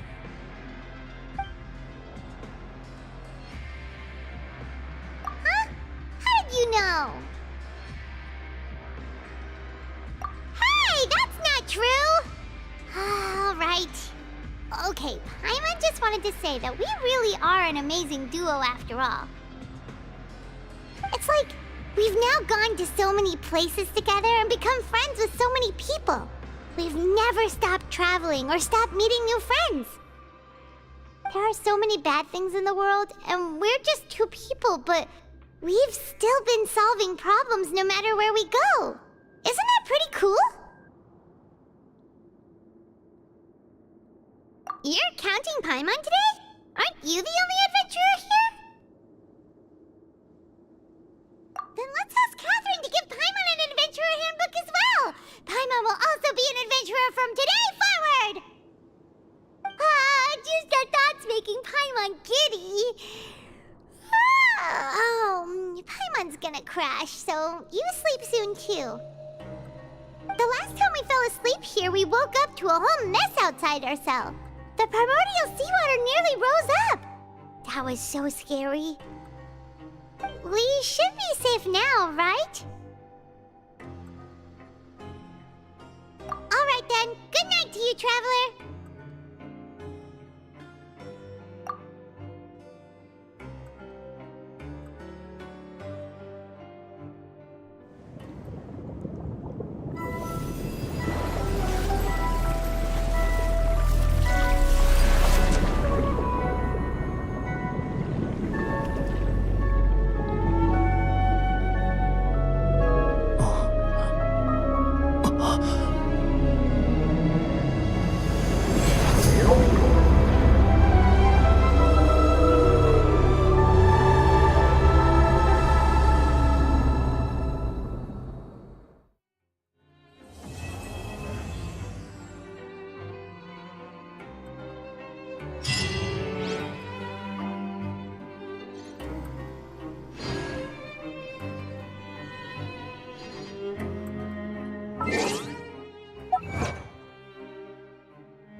Detective Herlock series is gonna be published by Yai Publishing House, right?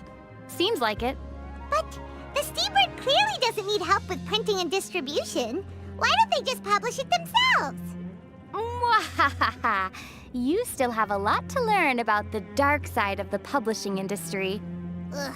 Okay, you know it all. Go on then. Give Paimon one good reason why the Steambird can't publish its own novels when it already publishes a newspaper that's read all over Teyvat. Because the key to a successful light novel is... the illustrations. What? No way. Try telling that to all the writers and editors in Teyvat. They're the ones working their butts off coming up with ideas. Maybe so, but the Yai Publishing House has all the best illustrators on their payroll, and poaching them can't be easy. Artists like Calx must be virtually impossible to contact without going through them. Oh. Yeah, that's a fair point. Mm-hmm. But there's another reason, too. Only works published by the Yai Publishing House make it into Genius Invocation TCG crossovers. Huh? Paimon never knew! That's the deepest, darkest secret of the publishing industry. It's not about stories anymore. It's about products and how to commercialize them. That's just sickening.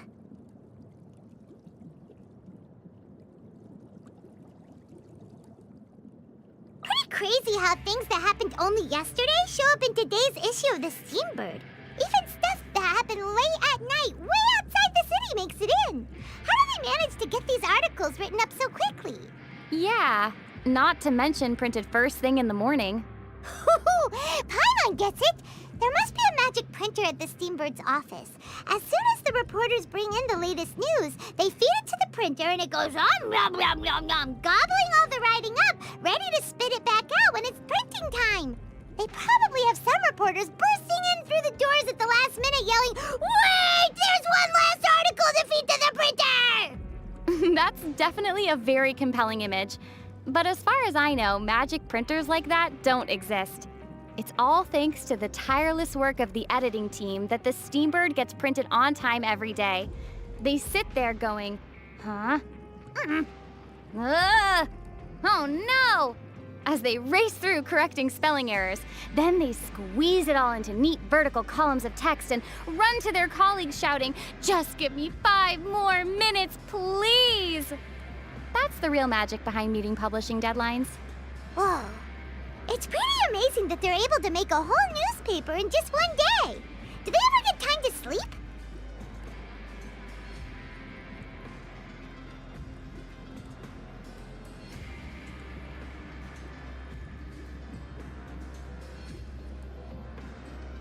The Steambird's head office is in Fontaine, right?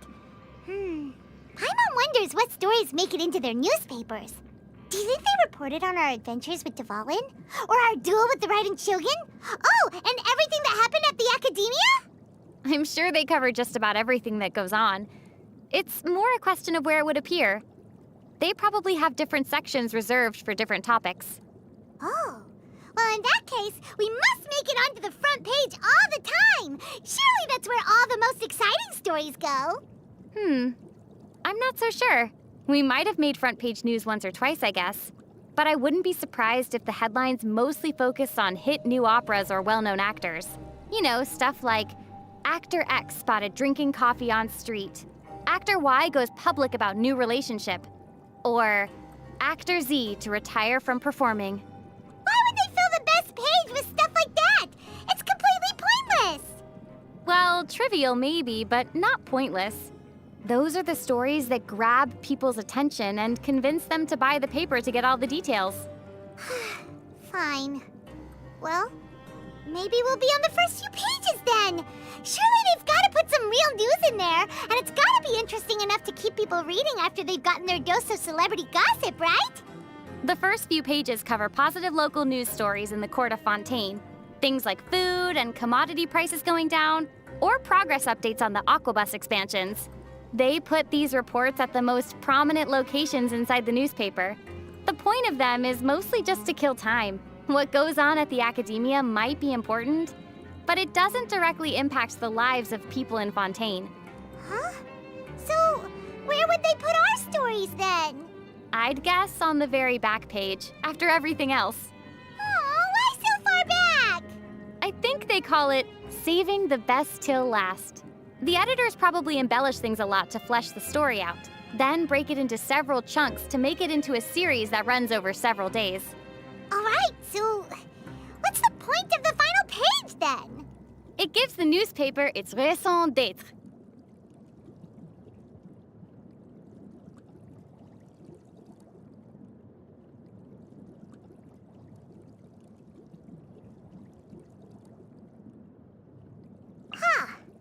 Novels in Fontaine have weirdly long names.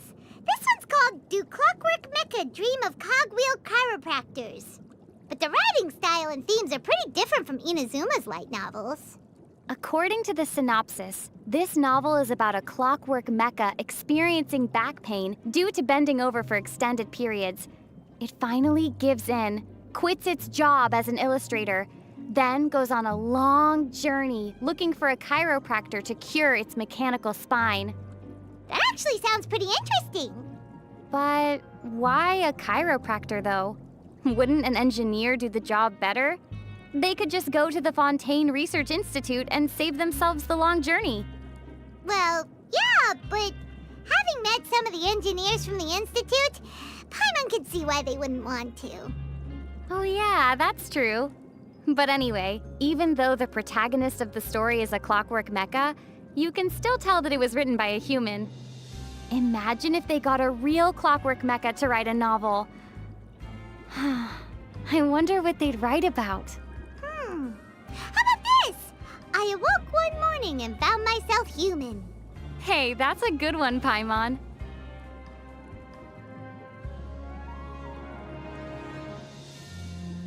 Detective stories like Great Detective Herlock and the Case Files of Miss Orth are really popular in Fontaine.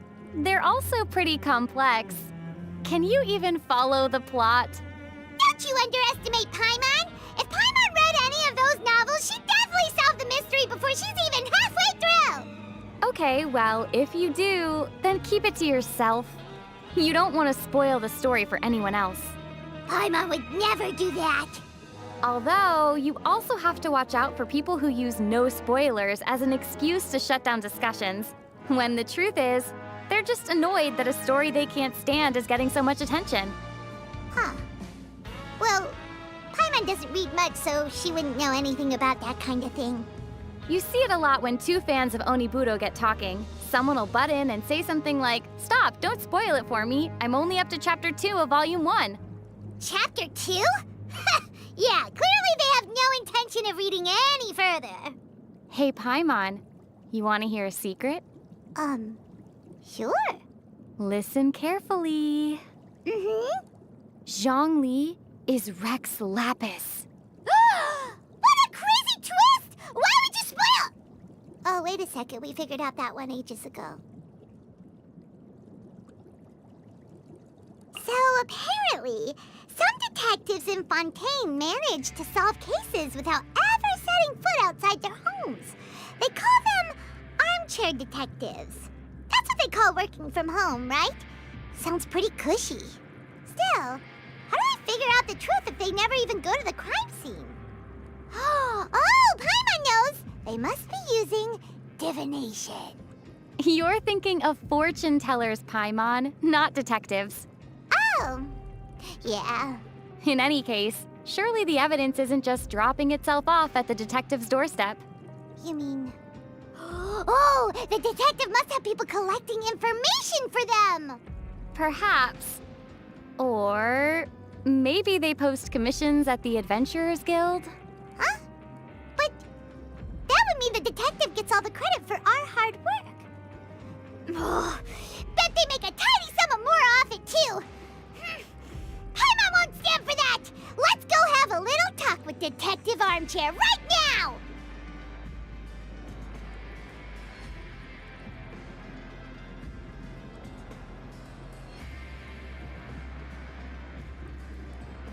The opera Epicles is used for both criminal trials and performances, so... Wait. What's bothering you, Paimon? Well, what if someone did a show about a criminal trial there? How would the audience be able to tell whether it's a real trial or not? That's a very good question. Can you imagine the looks that the actor playing the criminal would get out on the street the following day?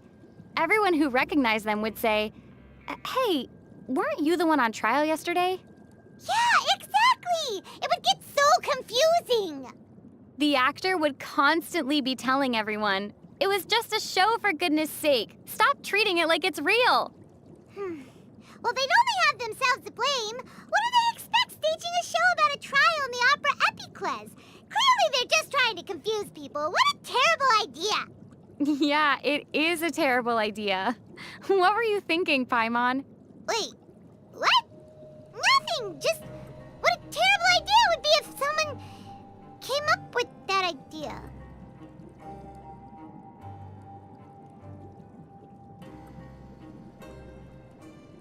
There seems to be a lot of eccentric artists in the court of Fontaine. Apparently they often stage artistic performances at the opera house, too. The people of Fontaine sure place a lot of importance on the arts. Guess that's why they call it the City of the Arts. It's nothing like Sumeru, where people had to do their performances in secret. You're pretty into the arts, huh? Of course! Paimon's pretty much such a connoisseur. Okay, so what makes something art, in your opinion? Well, art should be something that's out of the ordinary. Something that sparkles like the stars at night. By that definition, I have a work of art following me around wherever I go. Huh? Wait, you don't mean Paimon, do you? Yup. And now that I think about it, you should consider doing a performance sometime. Paimon live at the Opera House. I bet a lot of people would go to see that. No way! Not gonna happen!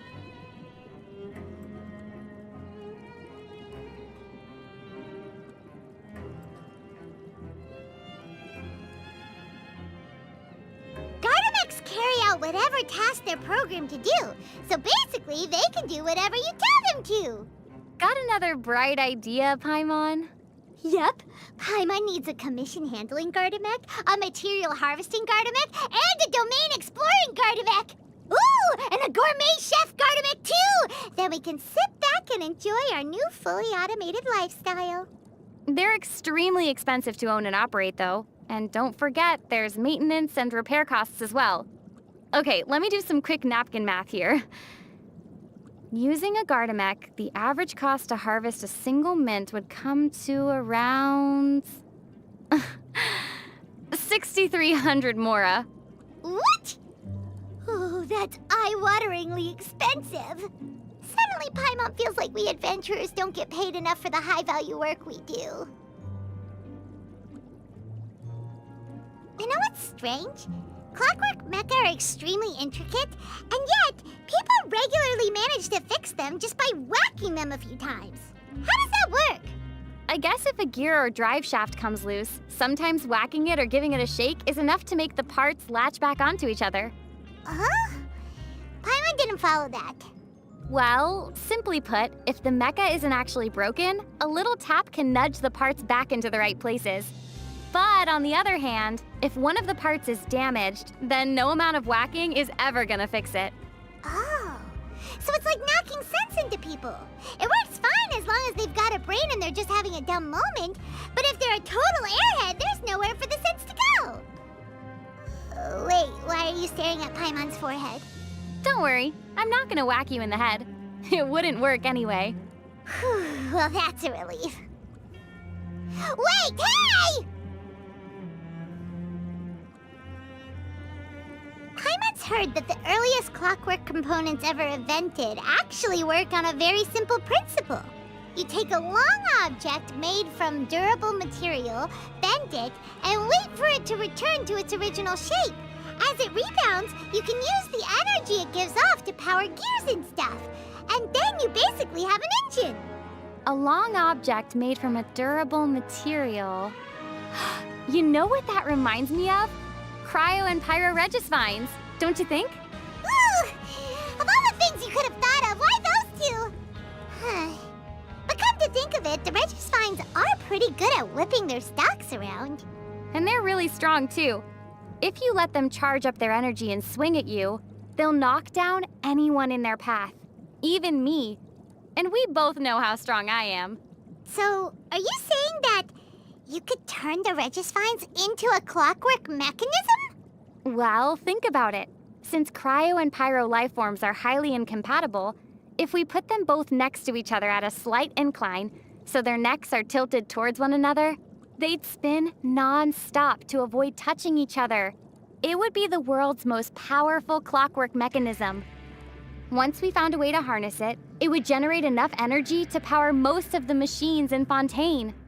Oh, yeah, you're right! This is a genius idea! Eat your heart out, Fontaine Research Institute! All we need to do now is find a way to bring the Regisvines to Fontaine, put them in position, and... Wait a sec. How the heck are we gonna get those overgrown ferns to Fontaine? As soon as we've tackled the minor issues of practicality and cost-effectiveness. How about we explore the details ahead of us later?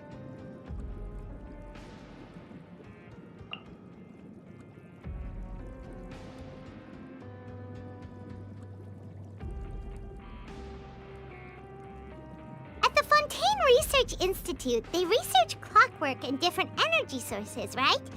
So how come there are rumors about a mystery treasure? It'd make more sense if the treasure was owned by a bandit or a pirate.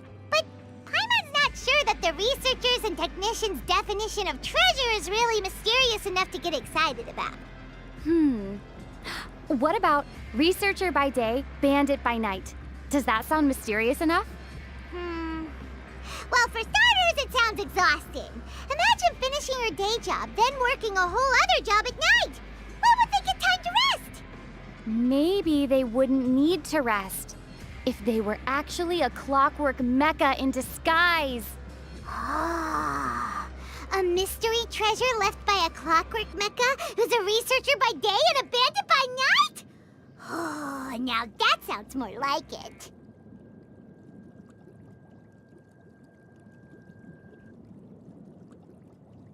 Fontaine's underwater world is so pretty. There's so many kinds of fish that Paimon's never seen before. If only we could swim underwater in other places too. Yeah, it's a real shame. If you could go diving anywhere you wanted, where would you choose? Probably either Liyue Harbor or Guyun Stone Forest. Ooh, great idea! There's gotta be some sunken ships around there full of treasure! We could make a fortune. There's also Sangonomiya Shrine in Inazuma. The view underwater must be stunning around there. So what about you, Paimon? Where would you go? Let Paimon think. Well, since you already chose places in Liyue and Inazuma, Paimon's gonna go for Cider Lake! Not a bad choice. But you gotta be careful, because just when you're swimming along, minding your own business... Yeah? Suddenly, you notice something slowly sinking in front of you. Huh?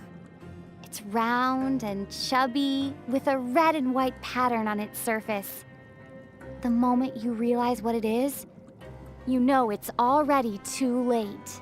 A Jumpy Dumpty! Boom! Ah! And Paimon goes flying into the sky.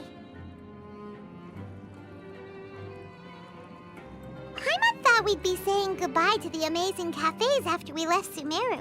But it seems like people in Fontaine are big coffee drinkers too. They sure are. Even the newspapers run articles about how great coffee is at keeping you awake and alert, and at boosting your energy levels, so you can keep performing at peak efficiency during a long working day. Any job where you need coffee to stay energized must be exhausting.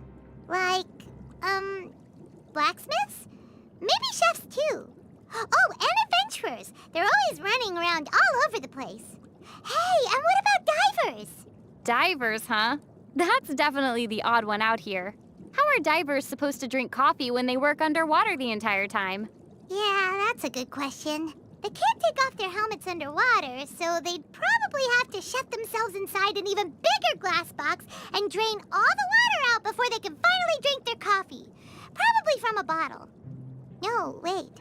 If the coffee's already in a bottle, all they need is a long straw that goes from the bottle into their helmet. Then they'd be able to take a sip of coffee whenever they want. Ew. But then the coffee would go cold. Cold coffee is just gross. With the important exception of iced coffee, but that's its own thing. Well, that's no problem. They could just bring a stove with them underwater. You seen the kind of stove that most people use in Fontaine, right? It only has one small opening at the top. As long as that's sealed nice and tight, it won't go out, even underwater. Wait a second. No way. Is that? That's it! That must be the whole reason stoves in Fontaine are made that way! Ding, ding, ding. Right answer. That is indeed the reason behind the design of the Fontaine-style stove. Paimon's the smartest. Hey, how about we open an underwater cafe? Paimon bets there's lots of divers out there craving some coffee while they're down in the depths. Yeah, this could be a huge opportunity for us! Once we open the world's first ever underwater cafe, the Mura will come rolling in! Heck, and why stop at cafes? The ocean's our oyster! We could build a whole shopping mall down there! Then a whole underwater business district! It's gotta be the best feeling in the world making Mura through your very own stroke of business genius. Just one thing, okay? Don't go taking out a loan in my name.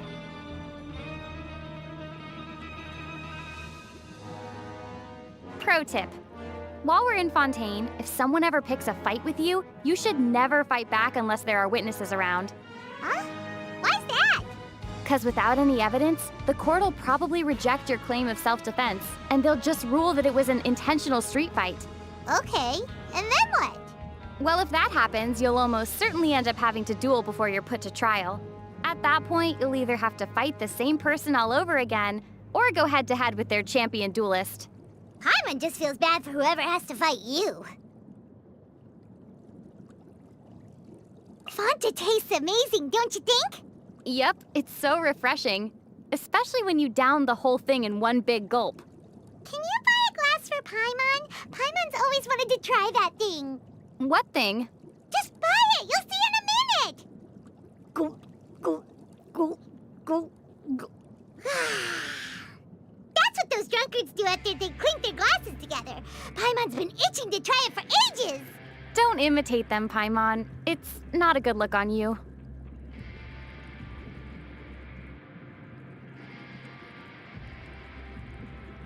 So, there's this place in Fontaine called the Fortress of Meropide. Was it named after someone called Meropide?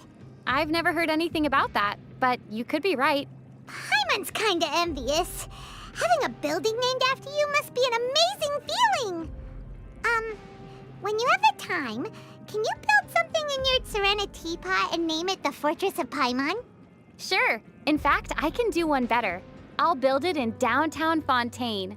Really? But surely that'd be way too expensive. Are you sure you can afford it? Oh, absolutely. It won't actually cost that much. Wow. You're so generous!